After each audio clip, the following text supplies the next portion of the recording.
औज़ुबिल्लाहिमिनश्शैतानिर्रजीम बिस्मिल्लाहिर्रहमानिर्रहीम। Royal UTV की तरफ से अस्सलामु अलैकुम।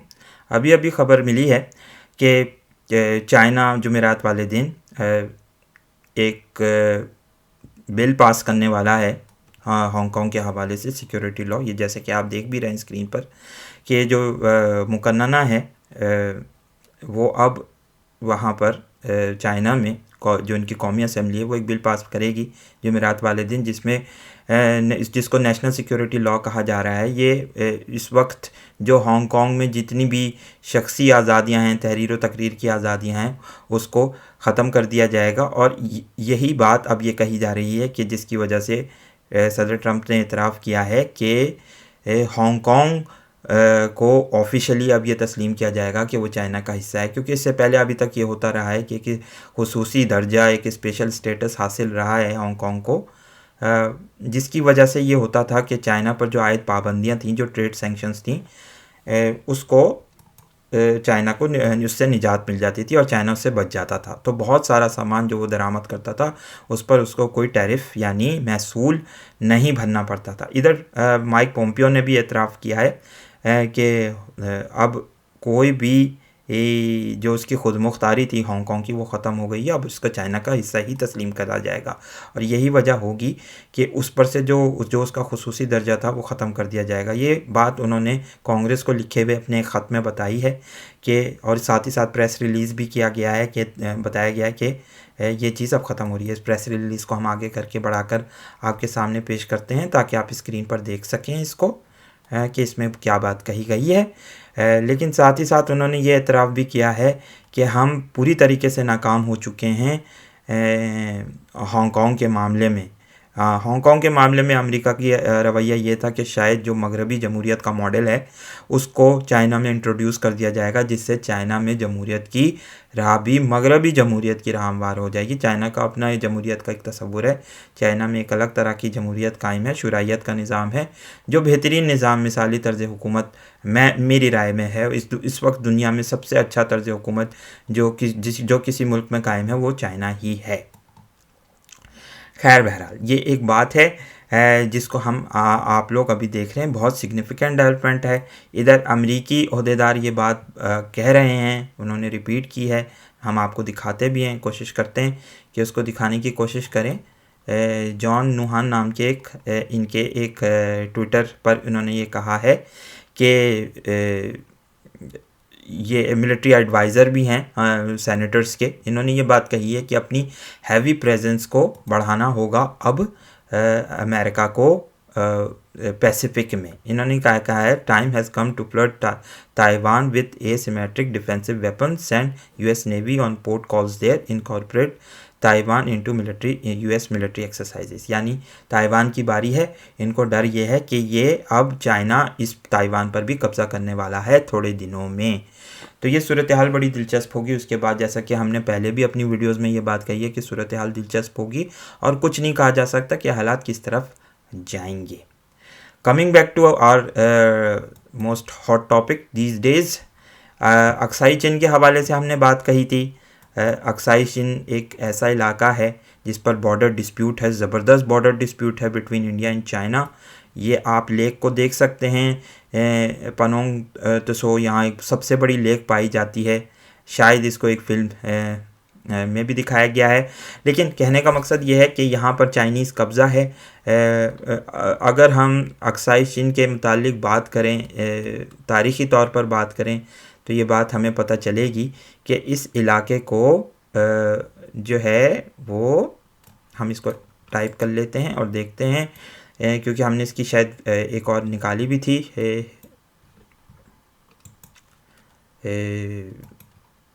स्लाइड, लेकिन वो शायद हमसे मिस हो गई है। अक्साई चीन का इलाका, इस पर चाइना का कब्ज़ा है। 1962 में ये इस पर चाइना ने कब्ज़ा कर लिया था। तो जो जंग हुई थी, इसका बेसिकली ये बॉर्डर डिस्प्यूट अंग्रेज़ों ने पैदा किया बिटवीन चाइना एंड इंडिया। उस ज़माने में चूँकि ब्रिटिश इंडिया हुआ करता था, तो यहाँ पर एक साहब होते थे जॉनसन, उन्होंने ये लाइन डिराइव करी थी और इसको उन्होंने कश्मीर का हिस्सा बना दिया था 1865 में। लेकिन फिर 1899 में एक और साहब आए, मैकार्टनी, उन्होंने मैकार्टनी मैकडोनल्ड लाइन तामीर करी और ये कहा कि दरिया तारिम एक जगह है, ये हम दिखा देते हैं नक्शे में आपको। दरिया तारिम एक जगह है, यहाँ पर ये दरिया जिस तरीके से बहता है उसका सारा का जो इलाका है वो चाइना को उन्होंने तस्लीम किया था और कराकोरम इसकी जो बाउंड्रीज़ है वो उसको डिफ़ाइन करेगा। लेकिन ये तारीख़ी तौर पर इसको अक्साई चीन को कश्मीर का हिस्सा तस्लीम किया जाता था, एक ज़माना था।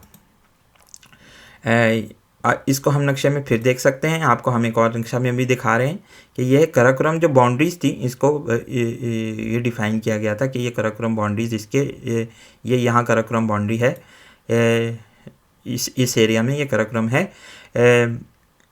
इसको ये कहा गया था कि ये अक्साई चीन के इलाके को, अक्साई चीन बुनियादी तौर पर ये तुर्की ज़बान का लफ्ज़ है क्योंकि यहाँ पर तुर्क आकर आबाद होते रहे। मशरक़ी तुर्किस्तान सिंचियांग का हिस्सा ये एक तरीके से तस्लीम भी किया जा रहा है, तिब्बत का भी कुछ इसमें आता है, कुछ इंडिया का है इलाका है इसमें, जो इंडिया का लद्दाख है उसमें इंडिया इस तस्लीम करता है। हकीकतन तो इंडिया का पूरा ही इस पर क्लेम है, उस पर बात करते हैं। लेकिन ये इस इलाके को अक्साई चीन इसलिए कहा जाता है कि इसका मतलब ये है कि ये तुर्की ज़बान का लफ्ज़ है, इसका मतलब ये है कि कोई सफ़ेद मैदान जहाँ हर चीज़ सफ़ेद नज़र आए।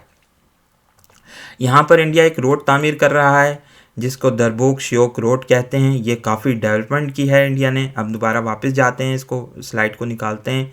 ये इंडिया ने तामीर करी है और यही असल प्रॉब्लम है इस वक्त जो नज़र आ रहा है कि इंडिया ने जब ये तामीर कर रहा था ये, तो इस पर चाइना को बहुत तहफ़्फ़ुज़ात थे शुरू से, और यहाँ पर फिर डोकलाम के मसले पर बाद में लड़ाई भी हुई क्योंकि अभी पिछले दिनों भी जो है एक लेक है यहाँ पे गलाउंग लेक, वहाँ पर लड़ाई हुई। तो ये सारा झगड़ा जो है ये इसी वजह से हो रहा है कि चाइना को बहुत ज़्यादा एतराज़ आते हैं। इसकी कुछ और भी वजूहात हैं, उन वजूहात की तरफ हम आएंगे, बात करेंगे जिस तरह से हमने पिछली वीडियो में भी बात करी थी।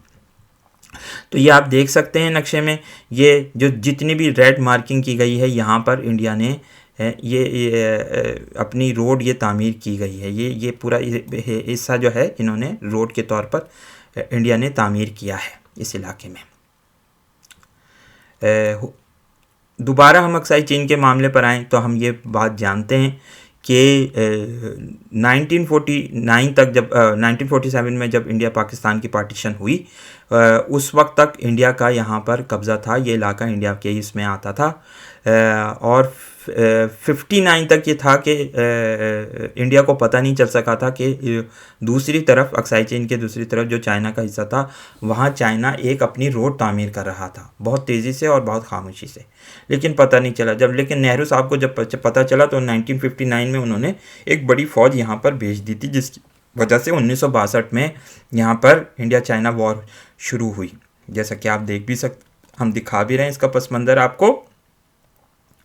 इस इलाके में लड़ाई शुरू हुई और फिर एक बड़े एरिया पर अक्साई चीन के इस बड़े एरिया पर यहाँ पर कब्ज़ा कर लिया था चाइना ने।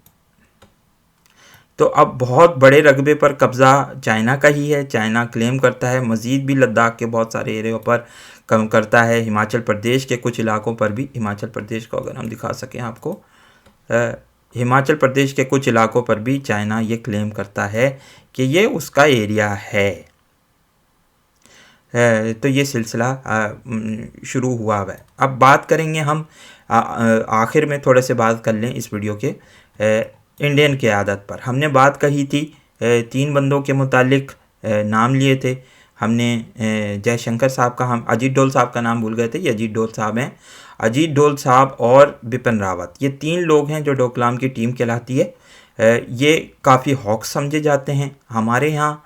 बिटवीन द लाइंस आज कुछ बात हुई है, जो हमारे प्राइम मिनिस्टर साहब हैं और शाह महमूद कुरैशी जो फॉरेन मिनिस्टर हैं, उन्होंने बयान दिए हैं। अगर आप बिटवीन द लाइंस उनके स्टेटमेंट्स को देखें तो उसमें खौफ और हिरास का पहलू बड़ा नुमाया नज़र आता है। वो बार बार एक बात को दोहरा रहे हैं, जो ये कह रहे हैं कि जो आरएसएस की क़यादत है वो कोई नाज़िज़्म, कोई नस्ल परस्त वो है। जबकि मैं थोड़ा सा समझता हूँ कि थोड़ी सी तारीख से नावाक़फ़ियत है। हमने इस बात को आरएसएस वाली वीडियो में लोगों को बताने की कोशिश भी करी थी कि आरएसएस को नाज़िज़म से ताबीर करना ये थोड़ी सी एक बेवकूफ़ी होगी। ये नाज़िज़म नहीं बल्कि ये इन्फिल्ट्रेशन इनकी जो होती है उसके हिसाब से है। ये एक इल्यूमिनाटी की तरह की तंजीम है जो लोगों को असर करती है। इनका बुनियादी मकसद वो अखंड भारत की तामीर है जो जिसे मौर्य सल्तनत के मुतालिक कुछ कहा जा सकता है। हम अखंड भारत का लिखते हैं यहाँ पर, आपको कुछ वो नक्शे की मदद से बताने की कोशिश करते हैं कि अखंड भारत का मैप अगर हम निकाल सकें स्क्रीन पर आपके सामने तो आपको समझ आ जाएगा। बहुत सारे लोग इसको अखंड भारत को इंडोनेशिया मलेशिया तक बताते हैं, लेकिन ये करीबन पूरे अफ़गानिस्तान, पाकिस्तान, इंडिया, बांग्लादेश और लद्दाख के कुछ इलाके हैं। लद्दाख तकरीबन सारा का सारा लद्दाख जिसमें अक्साई चिन का इलाका भी आता है। ये लोग इसको अखंड भारत को मानते हैं कि ये इसकी रिवाइवल के लिए कोशा हैं और ये कोशिश कर रहे हैं। तो ये सिविलाइजेशन एक हिंदू सिविलाइजेशन की रिनेसांस का भी मामला है। वो चाहते हैं कि इसको दोबारा लेकर एक हुकूमत कायम की जाए जो पूरे इस रीजन पर कायम हो, जिसके लिए वो कोशा भी हैं, वो कर भी रहे हैं, कोशिश भी कर रहे हैं अपने तौर पर। देखते हैं कि क्या है हमारी लीडरशिप क्या कर सकती है, इसके मुतालिक भी थोड़ी सी हम बात करें।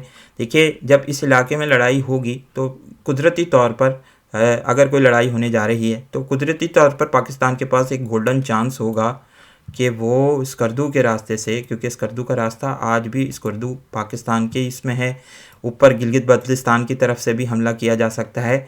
यहाँ पर पाकिस्तानी हुकूमत अगर चाहे और अगर कन्फ्यूजन की स्टेट में ना रहे तो वो इधर से इंडिया पर इस इलाके पे से, ये जो स्कर्दू का इलाका है यहाँ पर से, इसको हम थोड़ा सा और बड़ा करके कोशिश करते हैं क्योंकि ये छोटा हो जाता है ये इलाका। यहाँ से स्कर्दू का इलाका है, अगर यहाँ से पाकिस्तान हमला करे तो काफ़ी हद तक पाकिस्तान को कामयाबी हासिल हो सकती है। लेकिन क्या हमारी लीडरशिप बदस्तूर कन्फ्यूजन का शिकार रहेगी, कोई चीज़ नहीं करेगी, ये वक्त बताएगा आपको। आज के लिए इतना ही काफ़ी है। इंशाल्लाह हम फिर दोबारा हाजिर होंगे अपनी वीडियो के साथ। इस वीडियो को लाइक कीजिए, शेयर कीजिए, दोस्तों के साथ डिस्कस कीजिए। बहुत बहुत शुक्रिया। अस्सलाम वालेकुम और अल्लाह हाफिज़।